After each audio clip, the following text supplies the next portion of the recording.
Welcome to the only daily podcast focusing on compliance news of the day. Each morning, start your day with a cup of coffee and Tom Fox, the voice of compliance, to hear about 4 of the top compliance, corruption, or leadership stories you will need to start your day. The Daily Compliance News is a production of the Compliance Podcast Network. First, a word from our sponsor.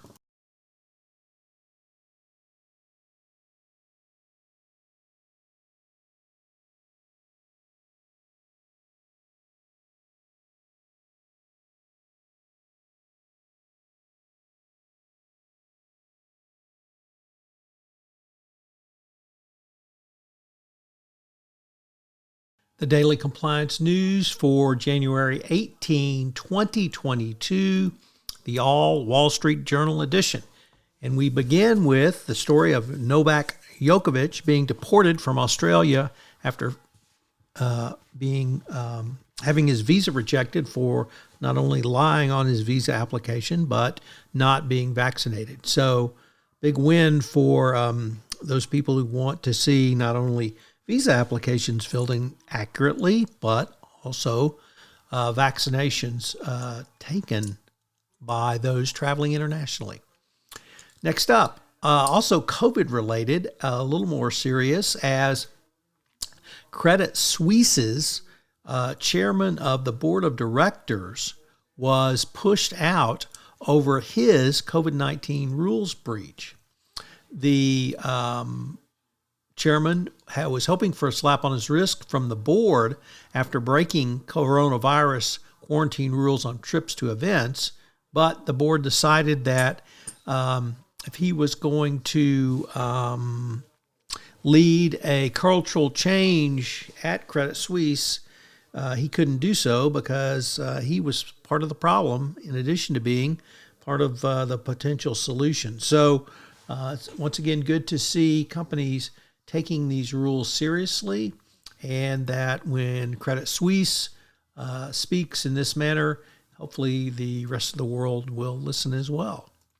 Next up, moving over to the United States, Activision Blizzard pushes out dozens of employees over workplace misconduct.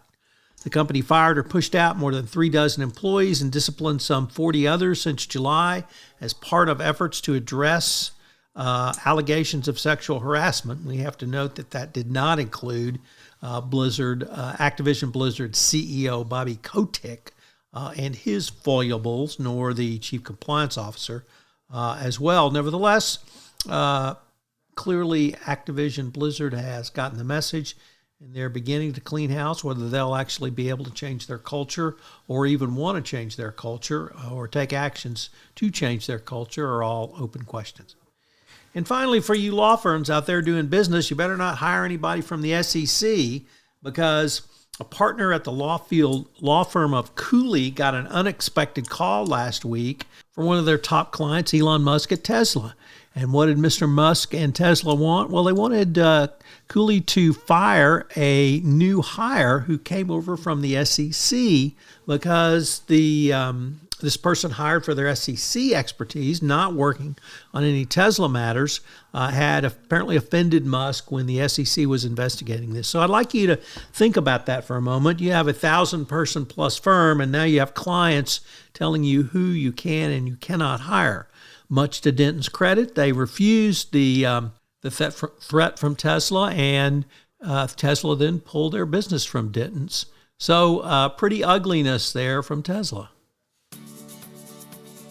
The Daily Compliance News is a production of the Compliance Podcast Network and a proud member of C-Suite Radio. Thanks so much for listening. I hope you'll join me again tomorrow.